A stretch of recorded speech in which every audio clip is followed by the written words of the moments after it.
Good morning, good afternoon, ladies and gentlemen. Good morning. That's who you're PG Lebel. Welcome to this English lesson on 106.5 FM. And bonjour, bonsoir tout le monde. C'est un plaisir pour nous. On peut débuter leçon ça sur 106.5 FM et Master Claude Radio sur YouTube. Dans petit temps pas trop long, nous allons commencer. Mettez-vous prêt pour leçon ça.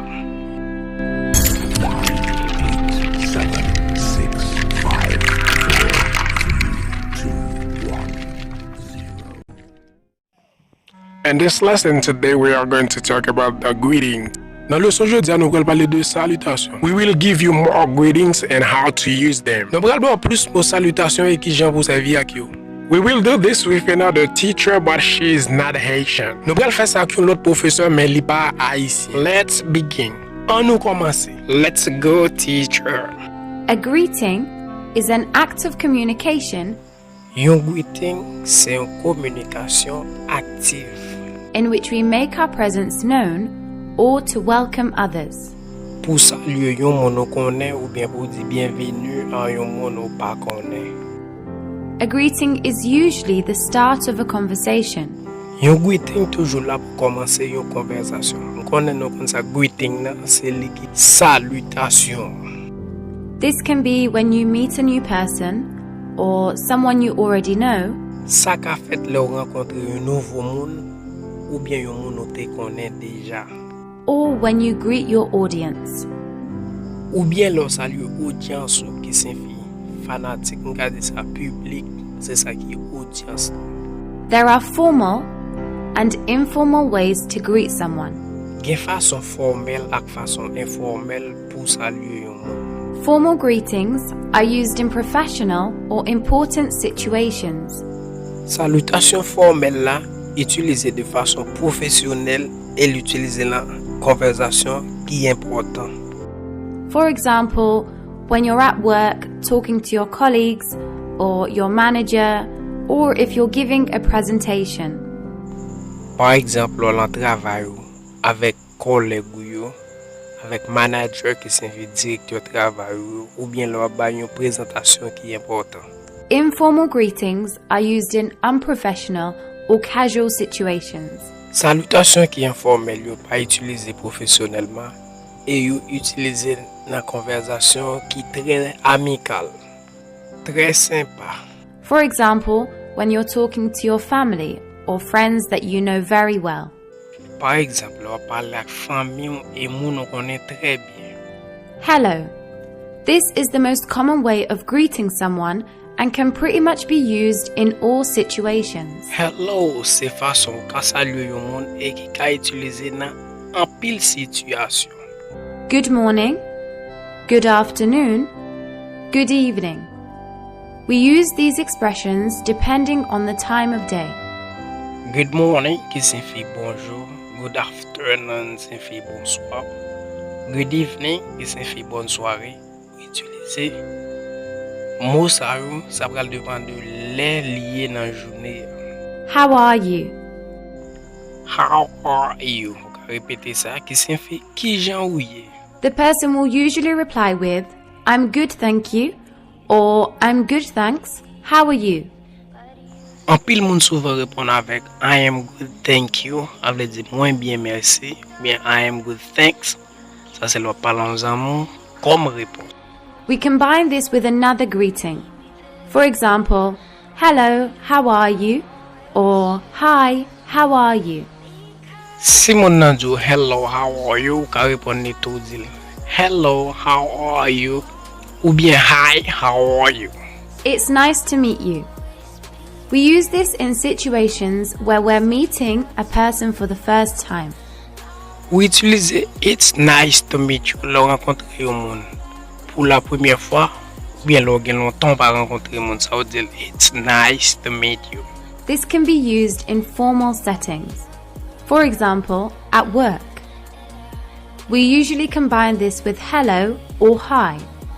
Ou ka utiliser ça de façon informelle, par exemple en travail ou ka on paraît ou dire hello ou bien hi. For example, hello, it's nice to meet you.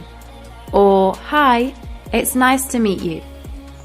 Par exemple, capable dire hello, it's nice to meet you, ou bien hi, it's nice to meet you. Ça veut dire salut, mon content rencontrer. Another example is, it's lovely to meet you. Yon autre exemple toujours capable dire mon nan, it's lovely to meet you. Ça toujours signifie moins content rencontrer. Or, it's a pleasure to meet you. Ou bien on peut dire it's a pleasure to meet you. Dans des mots ça bon c'est pleasure qui signifie plaisir.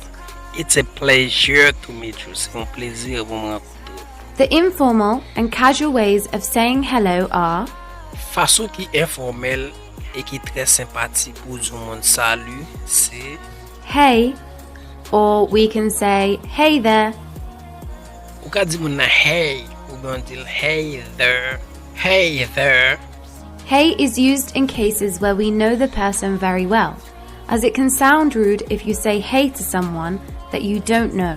Ou ka dire mon hey dans cas que on connaît mon nan très bien, mais si ou pas connaît mon nan très bien, il pas sonner bien l'autre dit mon hey. Hi. Hi is another very common casual greeting. Hi c'est une façon très sympathique ka saluer mon. Hi, pas oublier tout ça aussi. Informel. Morning.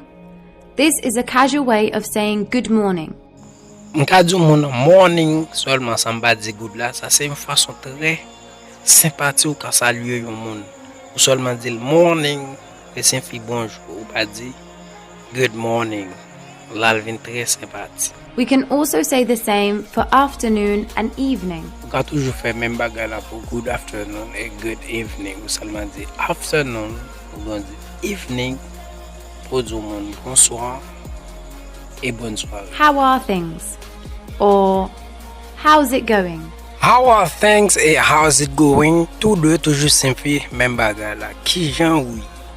We ask this when we want to know how the person is and what's happening in their life. Nous posons le constat là, nous connaissons qui j'en moun nan et qui ça qui passé dans la ville. What's up? What's new? This just means what's happening. Again, we can ask this when we want to know how the person is and what's happening in their life. What's up et what's new, c'est juste même signification avec what's happening. C'est là vle connaît qui j'en la vie moun nan yé, ça qui passé dans la ville. Usually the reply can be, nothing much, how about you? Or the reply can consist of the person telling you what is happening. Réponse nan capable nothing much qui signifie pas grand chose ou bien moun nan juste expliquer un petit bagay dans la ville. Long time no see. This is a casual way to greet someone that you know very well but haven't seen in a while. Ou ka di moun long time no see, ça c'est là où moun ou t'es habitué en pile avec ou te connaît souvent. Mon vinn faire en pile temps pas ou pas wel. Ou capable dire long time no see, longtemps pas wow. It's good to see you. It's good to see you, signifie c'est bon pour moi. How have you been? How have you been? Ça toujours signifie qui joue. Mais ça c'est plus poser là au bon monde qui bien. Hey, how have you been? Qui signifie qui joue en créole. Lastly, a very casual way to greet someone is to say, yo. Pour finir, une façon très sympathique ou ka di au monde ou bien ka saluer au monde ka di yo. Merci à professeur qui a dévoté leçon ça pour nous. Espérez vous rejoindre bientôt dans l'autre leçon sur même chaîne ça qui c'est Master Claude Radio sur YouTube et Radio Telegram 106.5 FM et pas oublier rubrique leçon ça va c'est chaque samedi matin 106.5 FM chaîne 4. Espérez vous rejoindre nous bientôt côté nous allons faire explication à deux leçons qui passaient déjà pour monde qui va vraiment trop bien comprendre ou bien pas rappeler de un bagage. Pas oublier abonner avec channel ça.